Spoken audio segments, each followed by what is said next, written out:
ফুলঝুরি পিঠা নিয়ে হাজির হলাম। আশা করি এই ফুলঝুরি পিঠাটা আপনাদের অনেক বেশি পছন্দ হবে, আর একবার বানিয়ে কিন্তু মাস জুড়ে আপনারা রেখে খেতে পারবেন। একদম মচমচে থাকবে। কিভাবে বানিয়েছি চলুন দেখে নিই। এখানে আমি নিয়েছি 350 গ্রাম কর্নফ্লাওয়ার বা কর্নটাস্ট যেটাই বলেন না কেন। তারপরে নিয়ে নিলাম 150 গ্রাম চালের গুঁড়া, আর নিয়ে নিলাম 150 গ্রাম চিনি, আর দিয়ে দেব 1 চা চামচ লবণ।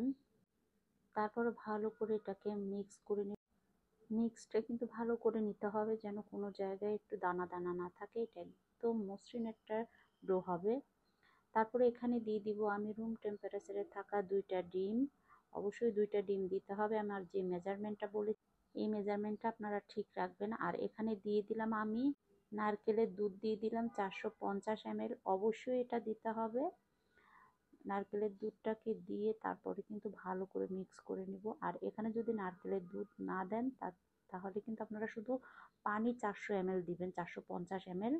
আর 450 ml দেওয়ার পরে কিন্তু মানে করবেন। এখানে কিন্তু কোনো রকম দুধ দেওয়া যাবে না, দুধ দিলে নরম হয়ে যাবে, সেদিকে খেয়াল রাখতে হবে। আমি এটা 10 মিনিটের জন্য রেস্টে রেখেছি। তারপরে এখন 10 মিনিট পর আবার একটু মিক্স করে নিব। এই যে দেখেন মিক্স হয়ে গেছে, আর পাতলাটা কিন্তু এভাবেই থাকবে। আমি এদিকে কিন্তু প্যানের মধ্যে তেল দিয়েছি, তার মধ্যে 2টা ছাঁচ বসিয়ে দিয়েছি। আর ছাঁচটা কিন্তু হাত দিয়ে ধরা যায় ওরকম ভাবে কিন্তু ঠান্ডা হতে হবে, এত বেশি গরম দেওয়া যাবে না, তাহলে খুলে যাবে। তারপর মিশ্রণের ভিতর দিয়ে এভাবে করে চাপ দিয়ে তারপরে কিন্তু এভাবে ধরে রাখবেন তেলের মধ্যে। কিছুক্ষণ ধরে রাখলেই দেখবেন এটা এমনি এমনি খুলে গেছে। এই যে দেখেন, এখন আমি আরেক ছোটটা দিয়ে দেখাচ্ছি একই রকম।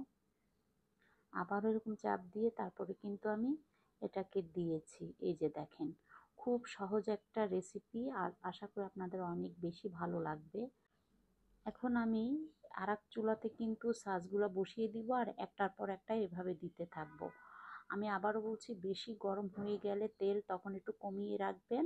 আর এগুলো উল্টিয়ে পাল্টিয়ে সুন্দর করে, কেউ একটু সাদা চাইলে সাদা, কেউ একটু যদি এরকম লাল লাল চান লাল লাল, আমি 2 রকমই রাখবো, সাদাও রাখবো লাল লালও রাখবো।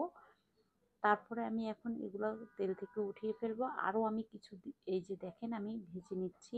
একই রকম করে কিন্তু ভেজে নিলেই হয়ে যাবে। আর ভেজে নেওয়ার পরে কিন্তু এভাবে একটা যে কোনো স্ট্যান্ডের উপরে এভাবে রেখে দিবেন, তাহলে বাড়তি তেলটা ঝরে যাবে। দেখেন আমি অনেকগুলো বানিয়ে নিয়েছি আলহামদুলিল্লাহ। মাশাআল্লাহ, পিঠাগুলো কিন্তু খুবই সুন্দর হয়েছে। আশা করি আপনাদেরও অনেক পছন্দ হবে। এখন এটা একদম ঠান্ডা করে তারপরে কোনো এয়ারটাইট বক্সের মধ্যে পলিথিনের মধ্যে রেখে দিলে হয়ে যাবে। আর দেখেন কত মচমচে। ভালো লাগলে ভিডিওটা বেশি বেশি শেয়ার করে দিবেন।